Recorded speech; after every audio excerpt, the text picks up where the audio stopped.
Humans can't create storms, at least not with our current technology. But when Mother Nature does bring them our way, we can help those storms produce extra snow by cloud seeding. Spraying tiny crystals called silver iodide into a snowstorm can provide more particles for snowflakes to form around. Silver iodide can also produce snowflakes at warmer temperatures than it takes for water crystals to create snow. So silver iodide just tends to be really effective. It's really easy to work with. It's also very safe, very non-impactful from an environmental standpoint. Silver is completely biologically inert. Garrett Cammons with North American Weather Consultants already runs a cloud seeding operation along the upper Gunnison River. But now he's preparing to bring one of the first of its kind to the Front Range, targeting the St. Vrain headwaters in Boulder County. He says the goal is to produce 10% more snowpack in that river's headwaters.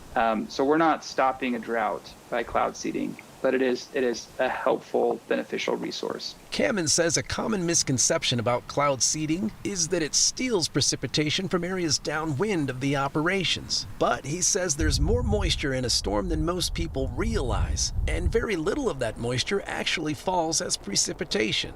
A typical storm will only dump about 10% of its moisture on a watershed, and cloud seeding only takes an additional 10% of that 10%. Still leaving 89 or 89.5% of its moisture for the next watershed over. So we're not in a situation where I see any risk of robbing Peter to pay Paul. He says cloud seeding brings a small but not insignificant boost to winter snowpack, especially as the water crisis in the West gets more and more dire every year. Meteorologist Corey Reppenhagen, 9 News.